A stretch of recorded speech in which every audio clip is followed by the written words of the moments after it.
ನಮಸ್ಕಾರ ಗೆಳೆಯರೇ, ಎಲ್ಲರಿಗೂ ಬೆಳಗಿನ ಶುಭೋದಯಗಳು. ಇಂದು ವರಮಹಾಲಕ್ಷ್ಮಿ ಪೂಜೆ ಮಾಡುವ ವಿಧಾನ ತಿಳಿಯೋಣ ಬನ್ನಿ. ಮೊದಲಿಗೆ ಜೈ ಶ್ರೀ ವರಮಹಾಲಕ್ಷ್ಮಿ ದೇವಿ ನಮಃ. ವರಮಹಾಲಕ್ಷ್ಮಿ ಪೂಜೆ ಮಾಡುವ ವಿಧಾನ. ದಯವಿಟ್ಟು ಈ ವಿಡಿಯೋಗೆ ಲೈಕ್ ಮಾಡಿ ಮತ್ತು ಜೈ ಶ್ರೀ ಲಕ್ಷ್ಮಿ ಎಂದು ಕಮೆಂಟ್ ಮಾಡಿ. ವರಮಹಾಲಕ್ಷ್ಮಿ ಪೂಜೆ ದಿನ ಬೇಗ ಎದ್ದು ಸ್ನಾನ ಮಾಡಿ. ಉಪವಾಸವು ಸೂರ್ಯೋದಯದಿಂದ ಪ್ರಾರಂಭವಾಗುತ್ತದೆ ಮತ್ತು ಸೂರ್ಯಾಸ್ತದವರೆಗೆ ಅಥವಾ ಪೂಜೆ ಮುಗಿಯುವವರೆಗೆ ಮುಂದುವರಿಯುತ್ತದೆ.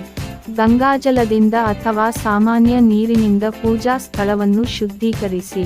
ಮರದ ಮಣೆ ಅಥವಾ ಪೀಠದ ಮೇಲೆ ನೀರಿನಲ್ಲಿ ಬೆರೆಸಿದ ಅರಿಶಿನವನ್ನು ಹಚ್ಚಿ ಮತ್ತು ನಂತರ ಅಕ್ಕಿ ಪುಡಿಯಿಂದ ರಂಗೋಲಿಯನ್ನು ಹಾಕಿ. ನಂತರ ಪೀಠದ ಮಧ್ಯದಲ್ಲಿ ಸ್ವಲ್ಪ ಅಕ್ಷತೆ ಹಾಕಿ ಮತ್ತು ಅದರ ಮೇಲೆ ಲೋಹದ ತಟ್ಟೆಯನ್ನು ಇರಿಸಿ. ತಟ್ಟೆಯಲ್ಲಿ ಹಸಿ ಅಕ್ಕಿಯನ್ನು ಸಮವಾಗಿ ಹರಡಿ.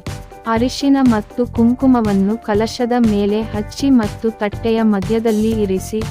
ಕಲಶಕ್ಕೆ ನೀರು ಹಾಕಿ ಸ್ವಲ್ಪ ಅಕ್ಷತೆ ಹಾಕಿ, ಕಲಶದ ಮೇಲೆ ಇಡೀ ತೆಂಗಿನಕಾಯಿ ಇರಿಸಿ. ತೆಂಗಿನಕಾಯಿಯ ಮೇಲೆ ಲಕ್ಷ್ಮೀ ದೇವಿಯ ಮುಖವನ್ನು ಹಾಕಿ. ಕಲಶಕ್ಕೆ ಸೀರೆಯನ್ನು ಉಡಿಸಿ, ಆಭರಣಗಳನ್ನು ತೊಡಿಸಿ ಹೂವಿನ ಹಾರವನ್ನು ಹಾಕಿ. ಕನ್ನಡಿಯನ್ನು ದೇವತೆಯ ಹಿಂದೆ ಇರಿಸಿ. ನಂತರ ಎಣ್ಣೆಯ ದೀಪವನ್ನು ಬೆಳಗಿಸಿ. ಹಳದಿ ಬಣ್ಣದ ದಾರವನ್ನು ಲಕ್ಷ್ಮೀ ದೇವಿಯ ಮುಂದೆ ಇಡಿ. ದೇವರನ್ನು ಅಲಂಕರಿಸಿದ ನಂತರ ಗಣೇಶನಿಗೆ ಪ್ರಾರ್ಥನೆ ಸಲ್ಲಿಸಿ. ನಂತರ ವರಲಕ್ಷ್ಮಿ ದೇವಿಗೆ ಸಮರ್ಪಿತವಾದ ಪವಿತ್ರ ಮಂತ್ರಗಳನ್ನು ಪಠಿಸಿ. ನೀವು ಮಹಾಲಕ್ಷ್ಮಿ ಸಹಸ್ರನಾಮ ಸ್ತೋತ್ರವನ್ನು ಸಹ ಪಠಿಸಬಹುದು. ಹೂವುಗಳನ್ನು ಒಂದೊಂದಾಗಿ ಅರ್ಪಿಸಿ ಮತ್ತು ನಂತರ ತಾಂಬೂಲವನ್ನು ಅರ್ಪಿಸಿ.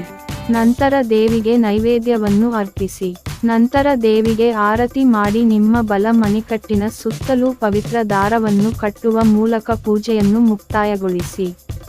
ವರಮಹಾಲಕ್ಷ್ಮಿ ಪೂಜೆಯನ್ನು ಈ ಮೇಲಿನ ವಿಧಾನಗಳಂತೆ ಮಾಡುವುದರಿಂದ ಲಕ್ಷ್ಮಿ ಪೂಜೆಯ ಪೂರ್ಣ ಫಲವು ಪ್ರಾಪ್ತವಾಗುತ್ತದೆ.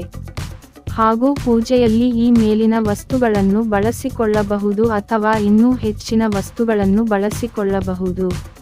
ದಯವಿಟ್ಟು ಈ ವಿಡಿಯೋಗೆ ಲೈಕ್ ಮಾಡಿ ಮತ್ತು ಶೇರ್ ಮಾಡಿ, ಎಲ್ಲರಿಗೂ ಈ ಮಾಹಿತಿ ತಲುಪಲಿ.